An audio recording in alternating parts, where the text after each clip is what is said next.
Hey everybody, it's Josh, and here's a why I don't go to church video part two, and I'm going to focus on a particular element in this video as far as why I don't go to church and what I do in place of church and so on and so forth. Now, I touched on this in my original video about why I don't go to church, but in my original video, I hit a bunch of points and I just hit them really fast and I didn't really elaborate on any of them. So today I'm going to hit a particular point.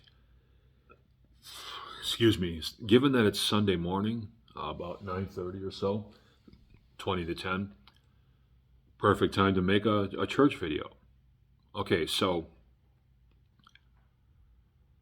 there's a lot of big reasons I don't go to church. But one of the main ones is that I figured out a long time ago that I am miles ahead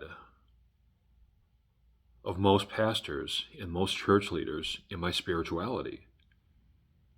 I'm miles ahead of them. And by the way, I don't mean this as a brag, because I honestly, truly wish this was not true. And it took me a long time to even figure this out. And even when I did start figuring it out, I didn't want to believe it because, you want to believe that the pastor of the church knows more than you, has more life experience than you, and so on and so forth, right? But after a while, I just had to accept it, that there's nothing that most of these pastors and church leaders can really teach me. Now, they can teach me some things because no matter what a person has or hasn't been through, you can always learn something from everybody. Everybody has something to offer, including most pastors. But they don't have enough to offer me to the point where I would just place myself under them and I can continuously learn from them week to week to week. You know what I'm saying? So that's what it is. See, the thing is, how do I word this? I guess I'll just say what I said in my last video. A big part of being a Christian and being part of a church is resisting sin, fighting sin, right? Like after you get the original gospel message, then the rest of your life is a battle with sin. In a big chunk of your life is dedicated to that anyway. And a big chunk of preaching is dedicated to that. The problem is that most of these pastors have never really resisted sin. And once I started really figuring out what was going on, I started realizing that I resisted more sin in any given year of my life than most of these pastors have in their entire lifetimes. And I'm talking about back when I was hanging with gang members, back before I ever even thought about like following the Lord, back when I was actively involved in sin and willfully sinning, I still resisted more sin based upon my own personal moral principles in any given year than most pastors have in their whole lifetime. These pastors have never been offered $5, $10, $20, $50,000 to stab a friend in the back. I have. Or I have had similar situations anyway. What these pastors do, most of them have lived incredibly sheltered existences. And for example, they've never resisted sin. They've just avoided situations where any possible sin could take place. So they're not really battle tested. For example, a lot of pastors have a rule to never be alone in a room with another woman. And a lot of them have held to that rule for most of their lives. Because the temptation to, commit adultery or whatever might come up.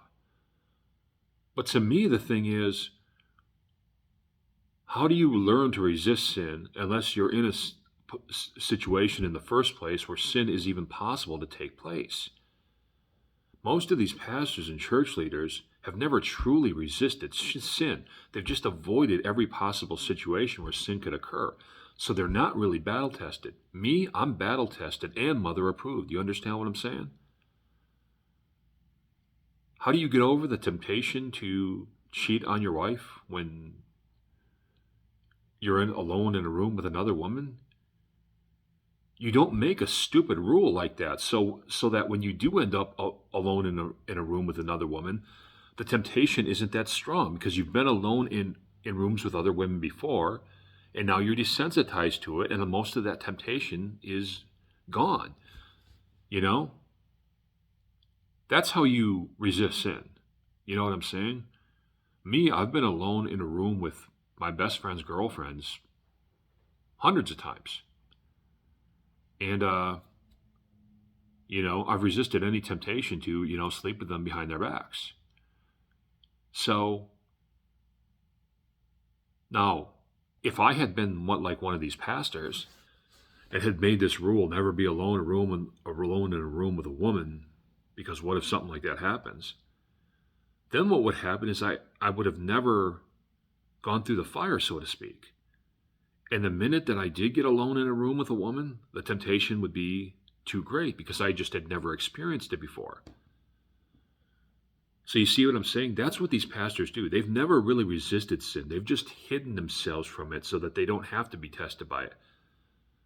To me, a real believer is somebody who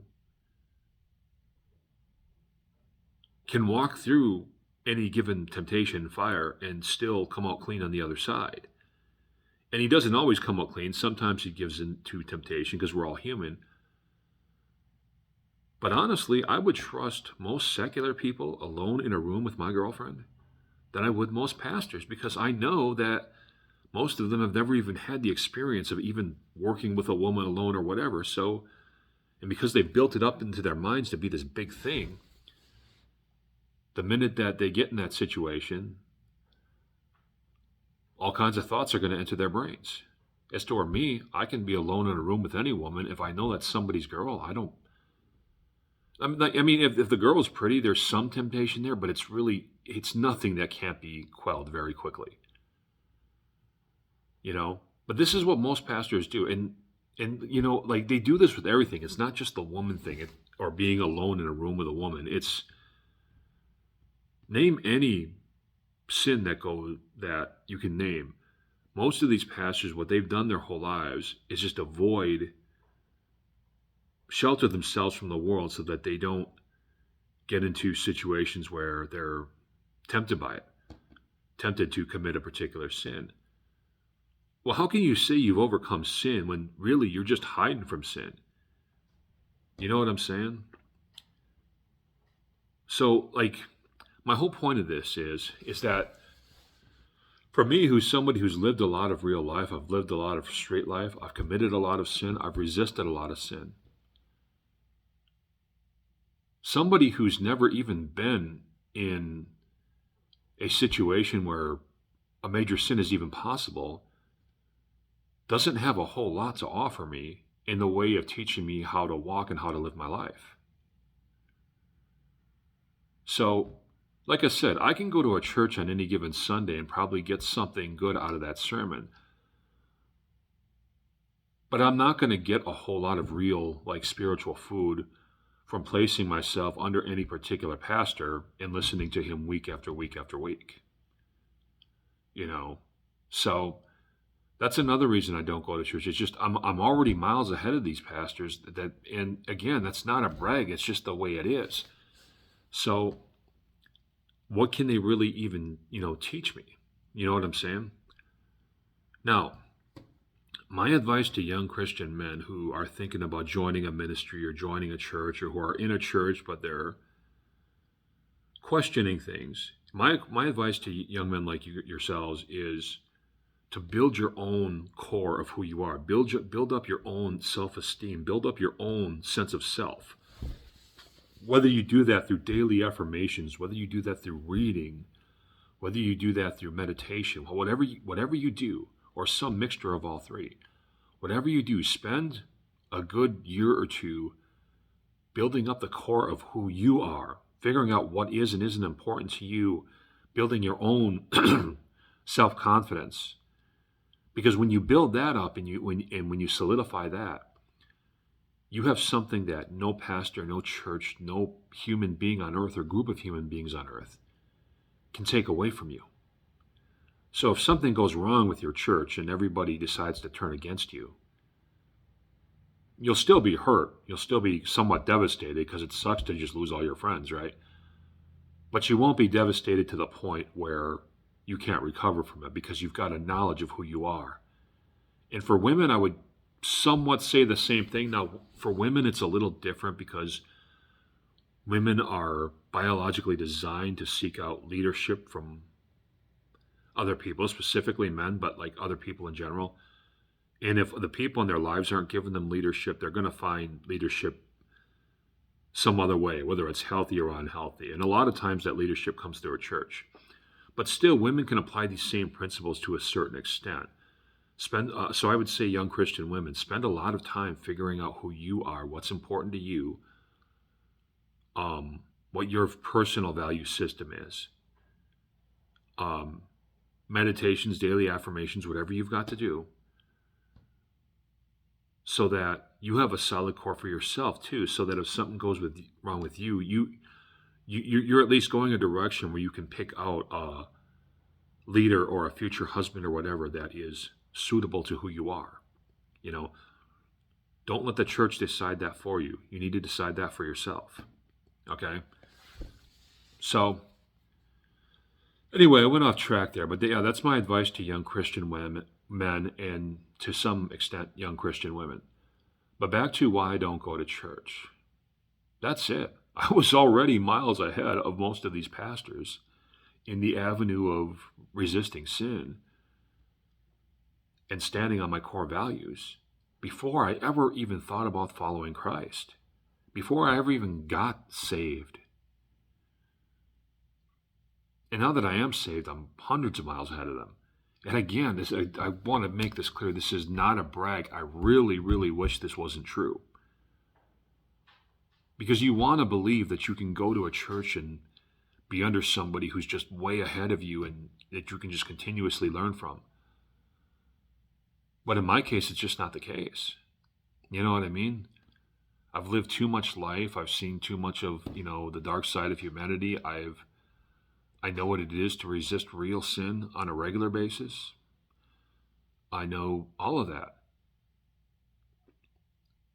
See, most of these pastors, when they gave their lives to Christ, they weren't really into anything. They were pretty square kids.